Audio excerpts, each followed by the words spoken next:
Mazmur 1 ayat 2, tetapi yang kesukaannya ialah Taurat Tuhan dan yang merenungkan Taurat itu siang dan malam. Catatan si Pangepan. Ini alasannya kenapa Tuhan Yesus membawa gua ke sebuah dimensi untuk gua membaca merenungkan firman Tuhan. Karena apa? Karena di dalam masa-masa kesukaran hidup gua nggak bahagia. Kecemasan, kekhawatiran, ketakutan, penyesalan, sakit hati, kebencian menghantui dan yang selalu hadir di dalam hidup gua. Sehingga gua kehilangan sukacita. Gua kehilangan apa arti hidup bahagia. Pengennya buru-buru kayak gelombang laut yang besar. Kenapa sih Tuhan hidup gua kayak gini? Kenapa? Lu nggak suka? Kenapa gua harus ngalami ini? Kenapa? Ya pemberontakan terhadap Tuhan terjadi dalam hidup gua. Akan tetapi Tuhan gak nyerah sama gua yang berdosa ini. Baca Alkitabku Evans, baca firmanku. Ya Tuhan, gua baca Tuhan. Menjalani hidup dengan membaca firman Tuhan, merenungkan firman Tuhan di dalam masa-masa sulit, masa-masa sukar, hal yang aneh. Namun bagi Tuhan gak ada yang aneh. Ternyata apa yang rusak Tuhan pulihkan. Tuhan kembalikan lagi hidup gua. Apa itu? 1. Tuhan memulihkan sukacita gua lagi dengan membaca dan merenungkan firman Tuhan. Karena ada sebuah kebahagiaan dan kepuasan melebihi apapun. Gua gak bisa menilainya dan melukiskan kebahagiaan dan kesukacitaan gua. Aneh kan hidup di dalam padang gurun musim sukar tapi bisa bersukacita dan berbahagia. Mazmur 1 ayat 1a. 2. Tuhan memulihkan rasa cinta mula-mula gua kepada Tuhan. Suka dulu aja sama firman Tuhan, lama-lama kan cinta. Aneh kan mikirin cinta di dalam musim yang sukar tapi bisa memiliki sebuah cinta dan kasih sayang. Mazmur 1 ayat 2a. 3.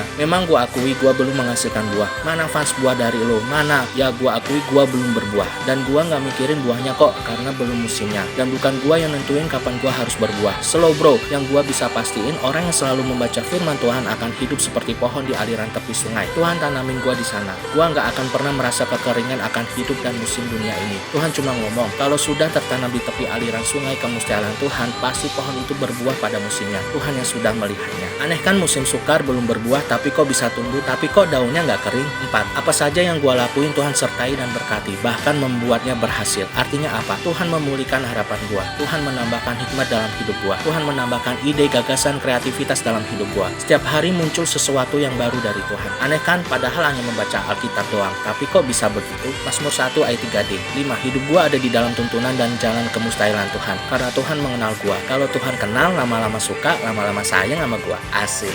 Kalau Tuhan kenal gua, maka gua juga kenal Tuhan. Aneh kan kok bisa di dalam musim yang sukar saat ini? Kok Tuhan bisa ya kenal gua yang berdosa ini? Mazmur 1 ayat 6a. Gua terus berdoa minta sama Tuhan. Apapun musim gua yang gua sedang alami dan akan gua alami, kondisi hidup gua saat ini dan yang akan datang, apapun cerita masa lalu gua dan masa depan gua berdoa kepada Tuhan untuk Tuhan berkenan memberikan kekuatan, kemampuan dan hikmat untuk bisa membaca, merenungkan, mengetahui dan mengerti kehendak Bapa dalam hidup gua melalui Alkitab. Haleluya. Amin.